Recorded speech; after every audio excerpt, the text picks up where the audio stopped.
आज से करीब 150 साल पहले कोलकाता के करीब स्थित वर्धमान नगर शहर के कोलाहल से दूर एकदम शांत था। आसपास छोटी छोटी पहाड़ियां और उन पर हरियाली का मंजर। रहवासी भी काफी शांत स्वभाव के थे।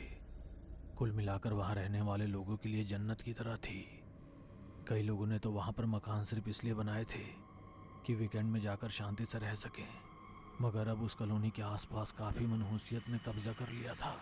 लोगों की आवाजाही और रौनक से गुलजार ये कॉलोनी अब वीरान हो गई थी। सब घर खाली हो चुके थे। वहां के रहवासियों ने रातों रात उसे खाली कर दिया था। उस कॉलोनी से थोड़ी दूर ही शमशान था।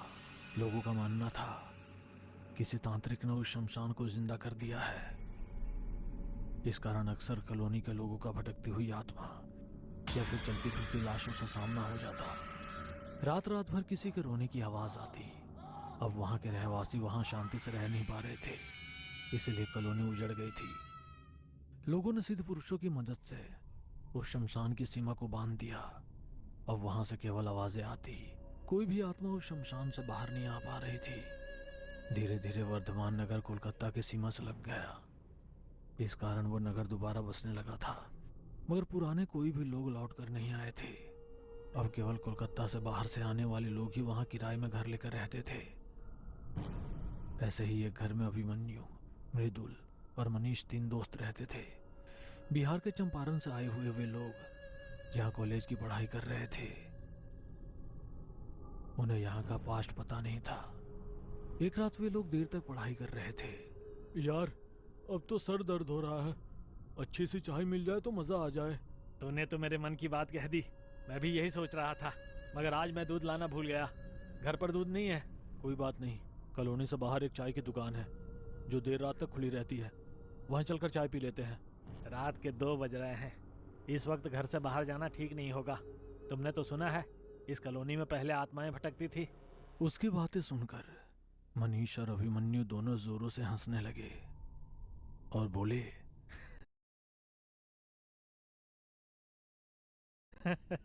ये तो बरसों पुरानी बात है।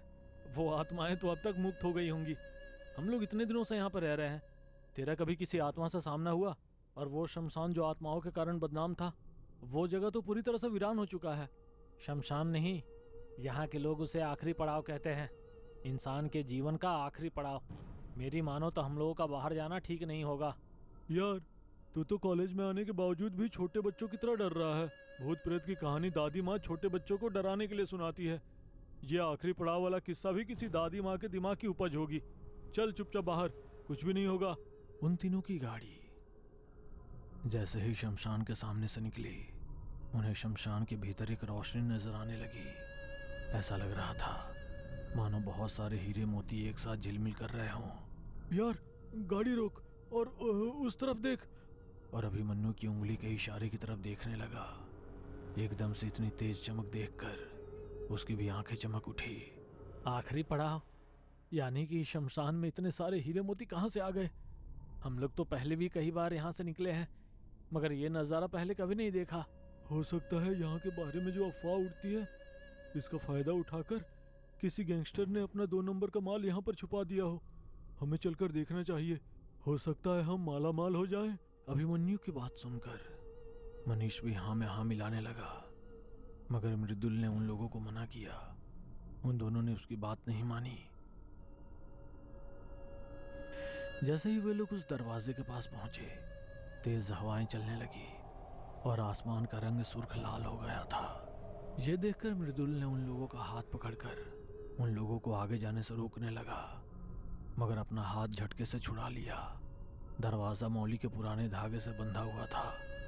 एक चाकू दोनों दरवाजे को जोड़े हुए थी। अभिमन्यु ने उस चाकू को हटाया। आसमान में तेज बिजली कड़की और शमशान का एक पूरा पेड़ जलने लग गया। अभी तो केवल इस दरवाजे को खोलने की कोशिश की, देखो क्या हो गया। यह दरवाजा खुलेगा तो कहीं ऐसा ना हो कि कहीं कोई आफत आ जाए। जब भी मुंह खोलेगा गलत ही बोलेगा। कुछ गलत होना होता तो वो बिजली उस पेड़ पर नहीं बल्कि हमारे ऊपर गिरती। कहते हुए मृदुल ने वो मौली का धागा भी खोल दिया। अब तो ना सिर्फ शमशान के आसपास का मौसम बल्कि पूरी कॉलोनी का मौसम पूरी तरह से बदल चुका था। कुछ लोग जो उस आखिरी पड़ाव की कहानी पर यकीन करते थे, मगर मजबूरी बस उस कॉलोनी में रह रहे थे, सभी के चेहरे पर चिंता की लकीर आ गई। एक पागल सा दिखने वाला बूढ़ा पूरी कॉलोनी में जोर जोर से चिल्लाने लगा, अनर्थ हो गया, वो दरवाजा नहीं खुलना था, मगर उन मनबुद्धि बच्चों ने दरवाजे को खोल दिया। अब तबाही को कोई नहीं रोक सकता। सब चले जाओ, अनर्थ हो गया, सब चले जाओ। कहता हुआ वो जोर जोर से चिल्लाकर कॉलोनी के घरों के दरवाजे बजा रहा था ताकि लोग सतर्क हो जाएं। बूढ़े के जोर जोर से चिल्लाने से सभी लोग अपने घरों से बाहर आ गए। क्या हुआ? क्या आफत आ गई? पहले ही मौसम खराब हो रखा है, ऊपर से तुम दिमाग खराब कर रहे हो। दिमाग तो उन बच्चों का खराब हुआ था, उन लोगों ने सब अनर्थ कर दिया। तुम लोग सब चले जाओ, चले जाओ। चिल्लाते हुए उस बूढ़े की सांस फूल रही थी। ऐसा लगा मानो किसी ने उसका गला तेजी से दबा दिया हो। उसकी गर्दन रबड़ की तरह ऊपर खींचने लगी और एक हाथ लंबी हो गई। वो तड़प कर वहीं जमीन पर गिर गया। सभी लोग उसके आसपास खड़े थे और उसकी इस तरह की मौत को देखकर अचंभा करने लगे। देखते ही देखते इस बूढ़े को क्या हो गया? कहीं ये जो कह रहा था सच तो नहीं? आप भी किस बात पर यकीन कर रहे हैं? हो सकता है कोई बीमार हो और हमें परेशान कर रहा हो। बीमारी की वजह से उसकी मौत हो गई हो।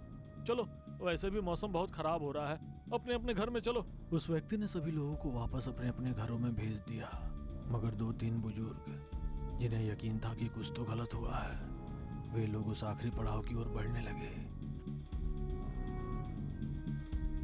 उन्होंने देखा कि सड़क के किनारे एक लाल धागा पड़ा हुआ है और उसी के पास चाकू भी था। वे लोग उसे उठाकर देख ही रहे थे कि मृदुल चीखते हुए वहां से बाहर निकला और उन लोगों के पास आकर जमीन पर गिर गया। उसकी हालत बहुत ही खराब थी। शरीर में जगह जगह गड्ढे हो गए थे। जीभ इतनी लंबी हो गई थी कि उसी से उसका गला लपेटा हुआ था। उसकी लाश की इतनी बुरी हालत देखकर लोगों को पसीने आने लगे। अरे, ये तो मेरे घर से कुछ दूर किराए के मकान में रहता था। इसके साथ इसके 2 दोस्त और थे। कहीं वे लोग भी तो इसके साथ इस शमशान के अंदर नहीं गए? वे लोग भगवान का नाम लेकर उन लोगों को ढूंढने के लिए शमशान के भीतर जाने लगे। तभी कुछ अंदर जाकर उन्हें मनीष की लाश मिली, जो पूरी तरह से नीली पड़ चुकी थी।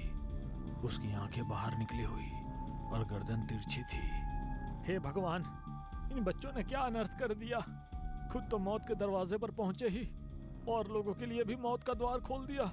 ये दोनों ही थे या यहाँ कोई और भी था? कोई और है क्या? बोलते हुए जैसे ही अंदर गए, एक तेज धमाका हुआ और उस धमाके से निकले हुए धुएं के साथ अभिमन्यु की लाश भी उन लोगों के पैरों के पास आकर गिरी। 3-3 लोगों की ऐसी भयानक मौत देखकर उन बुजुर्गों को हार्ट अटैक आ गया। उनकी लाश भी उस शमशान में पड़ी थी। वो बूढ़ा जो बाहर चिल्ला रहा था, उन लोगों के लाश के पास बैठा था।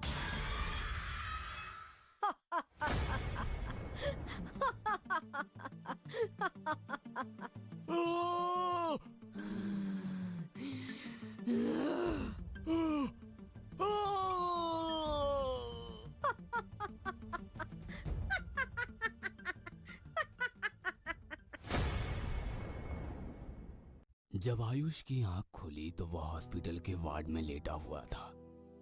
उसके बराबर में उसकी सेक्रेटरी अवनीत बैठी हुई थी, जिसको देखकर वो हड़बड़ाते हुए बोला, मैं यहाँ कैसे आया?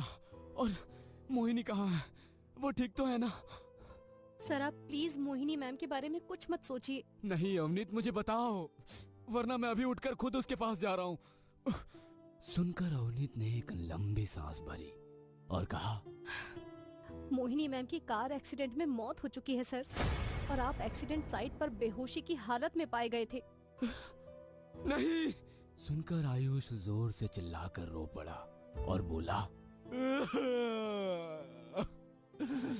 मोहिनी मुझे छोड़कर नहीं जा सकती। अब मैं उसके बिना कैसे जीऊंगा और कैसे इतनी बड़ी कंपनी को चलाऊंगा? सर, आप हिम्मत रखिए। पुलिस भी आपके होश में आने का वेट कर रही है। उनको आपका स्टेटमेंट चाहिए कि एक्सीडेंट कैसे हुआ और आप कार के बाहर कैसे पहुंचे। मोहिनी और मैं कल ऑफिस के बाद हमारे नए फ्लैट पर जा रहे थे। थोड़ी देर ड्राइव करने के बाद मोहिनी को पता चला कि कार की ब्रेक फेल है। हाईवे पर बीचों बीच एक ट्रक खड़ा हुआ था। मोहिनी ने देखा कि अब कार को ट्रक से भिड़ने से कोई नहीं बचा सकता, तो उसने मुझे जबरदस्ती कार से धक्का दे दिया और खुद। इतना कहकर आयुष जोर जोर से रोने लगा। अवनीत ने उसकी हिम्मत बढ़ाई और फिर पुलिस को उसका स्टेटमेंट देने के बाद वो उसको डिस्चार्ज करवा कर घर ले आई। वहां पर उससे मिलने स्मित आया, जो कि उसका कंपनी लॉयर था। आयुष, मोहिनी और तुम दोनों कंपनी के 50-50% के मालिक थे, लेकिन अब मोहिनी हमारे बीच नहीं है, तो आगे से कंपनी तुम्ही को संभालनी पड़ेगी। सुनकर आयुष और दुखी होकर बोला, क्या करूंगा मैं इस प्रॉपर्टी का? हाँ, जब मेरी मोहिनी ही इस दुनिया में नहीं रही, मैं ये कंपनी उसके डैडी को दे दूंगा। ऐसा नहीं हो सकता आयुष, उसके डैडी भी यही चाहते हैं कि ये कंपनी अब तुम संभालो। सुनकर आयुष चुप हो गया और फिर स्मित ने उसको प्रॉपर्टी के नए पेपर्स दिए। 2 दिन बाद स्मित रात के टाइम किसी काम से बाहर जा रहा था, इसलिए वो पार्किंग में अपनी कार निकालने के लिए चला गया।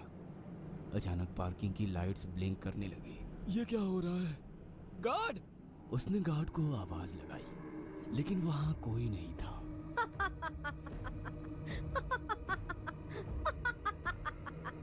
तभी पार्किंग में किसी लड़की के हंसने की आवाज गूंजी। कौन है? सामने आओ, सामने आओ! कहकर उसने इधर उधर देखा, लेकिन कोई नजर नहीं आया। उसने एक लंबी सांस ली और फिर तेजी से अपनी कार में बैठा। जैसे ही उसने की लगाकर कार स्टार्ट की, उसको वही हंसी फिर से सुनाई दी।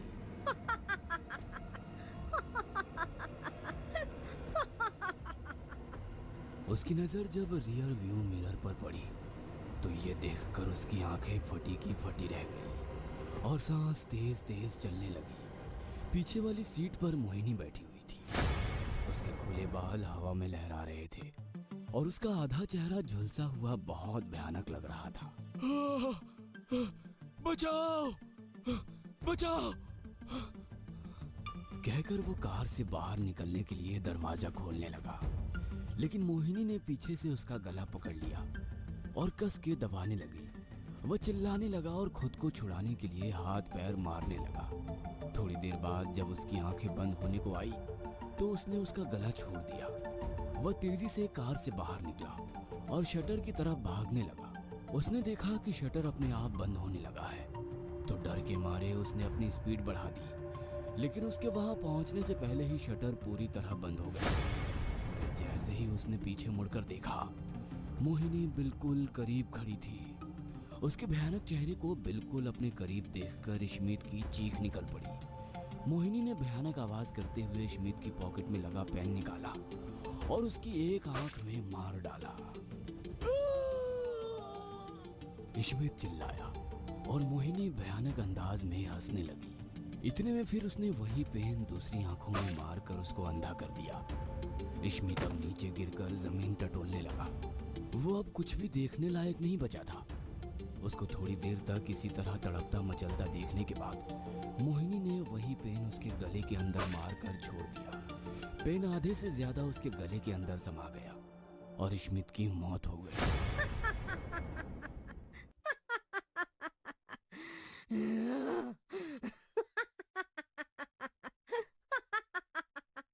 स्मित की मौत के बाद आयुष बहुत ही डिस्टर्ब रहने लगा था। ये बात अवनीत भी नोटिस करने लगी थी और ऑफिस वर्क के अलावा भी वो उससे बातें करती और उसके करीब जाने की कोशिश करती। उसके ऐसा करने से आयुष भी उसको अपनी दोस्त समझने लगा था। और एक दिन ऑफिस से छुट्टी के टाइम उसने अवनीत को अपने केबिन में बुलाया। अवनीत, क्या तुम आज रात का डिनर मेरे घर पर करना पसंद करोगी? तुमसे कुछ डिस्कस भी करना है। सुनकर अवनीत अपने मन में सोचने लगी, अरे सोच कर रही है अवनीत, बॉस के जितना करीब जाएगी उतनी जल्दी ही तेरा प्रमोशन होगा, और अगर तूने मोहिनी मैम की जगह ले ली फिर तो आधी कंपनी की मालकिन भी बन सकती है तू। क्या हुआ? अगर तुमको कोई प्रॉब्लम है तो तुम मुझे बता सकती हो। No sir, I don't have any problem, मैं आ जाऊंगी। ग्रेट। ऑफिस के बाद आयुष ने अवनीत को अपनी कार में बिठाया और अपने घर की तरफ ले चला। वहां जाकर उन्होंने साथ में डिनर किया। और फिर हॉल में बैठकर दोनों ने खूब सारी बातें की। इसी तरह बातें करते हुए उन्हें 10 बज गए। बातों ही बातों में टाइम का पता ही नहीं चला। सॉरी, हाँ, आओ तुम्हें तुम्हारे रूम तक छोड़ दूं। श्योर। सुनकर आयुष ने उसको अपने बराबर वाला कमरा दे दिया और फिर खुद अपने कमरे में चला गया। थोड़ी देर लेटने के बाद उसने अपनी आंखें बंद की और फिर सोने की कोशिश करने लगा। दूसरी तरफ अवनीत भी आंखें बंद किए आधी नींद में जा चुकी थी। अवनीत। तभी रात के सन्नाटे को चीरती हुई भयानक फुसफुसाहट उसके कानों में गई और अचानक से उसकी आंखें खुल गई। अपनी आंखों के सामने का मंजर देखकर उसकी सांस मानो गले में अटक कर रह गई। उसने देखा कि मोहिनी अपने भयानक अवतार में उसके ऊपर बैठी हुई है और उसके और मोहिनी के चेहरे के बीच सिर्फ 1 इंच का फासला था। वह जोर से चिल्लाई और अपनी आंखें बंद कर ली।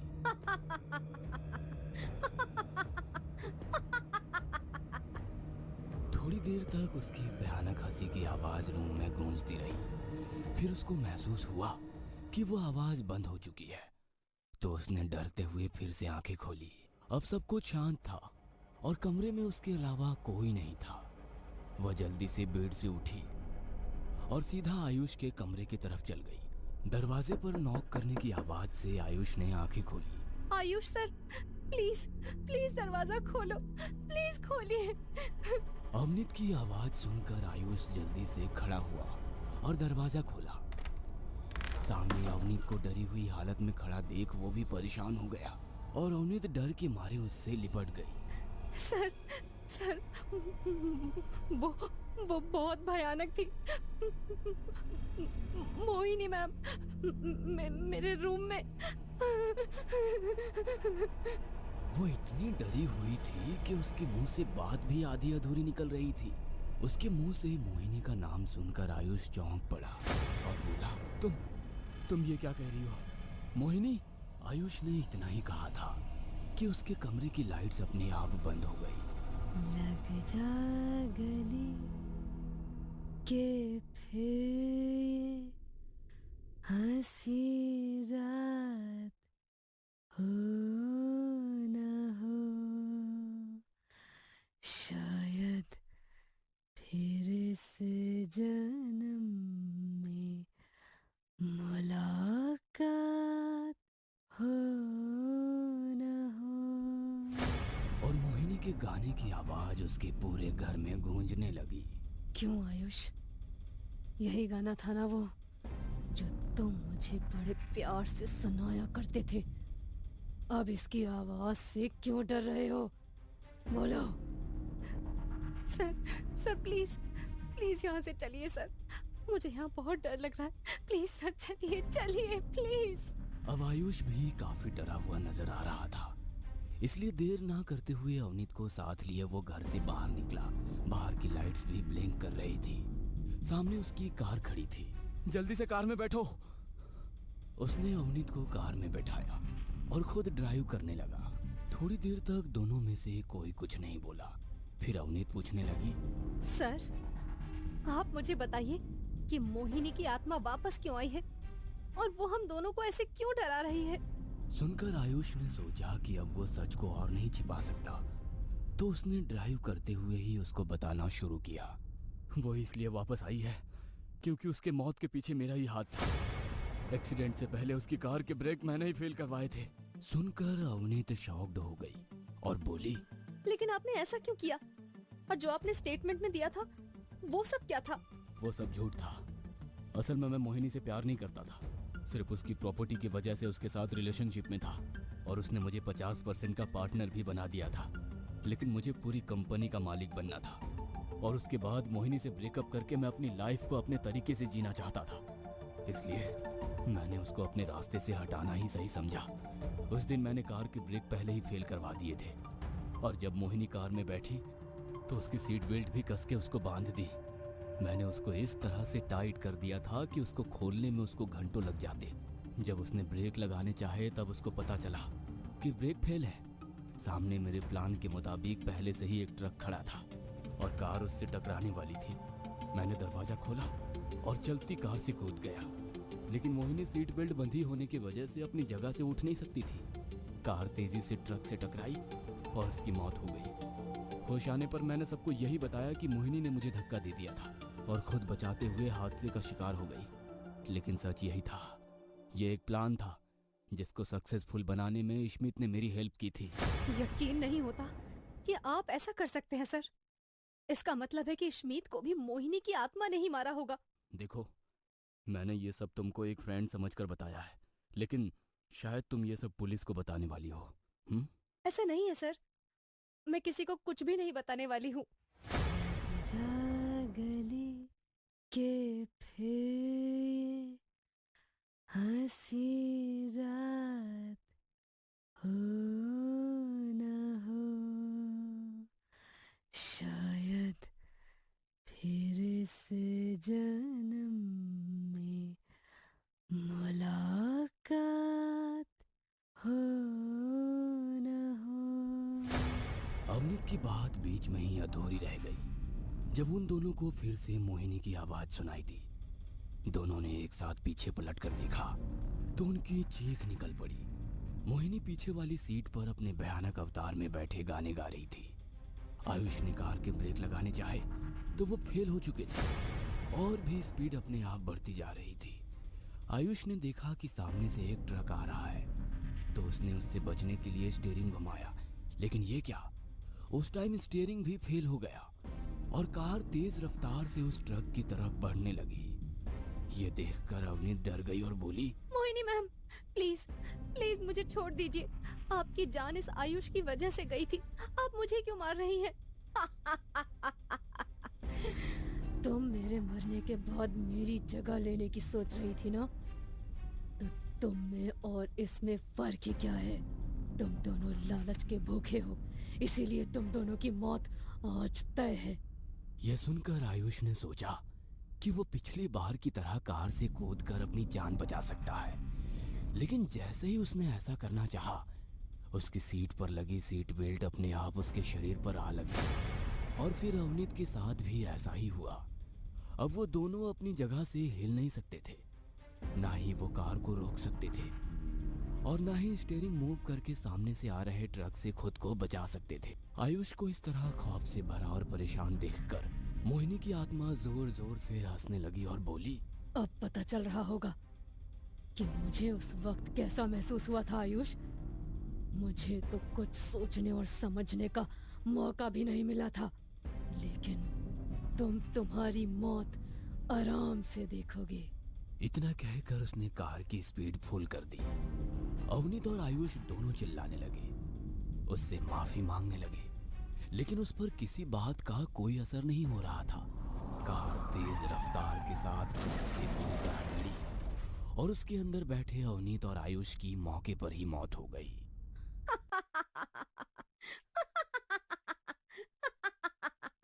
लग जा गले के फिर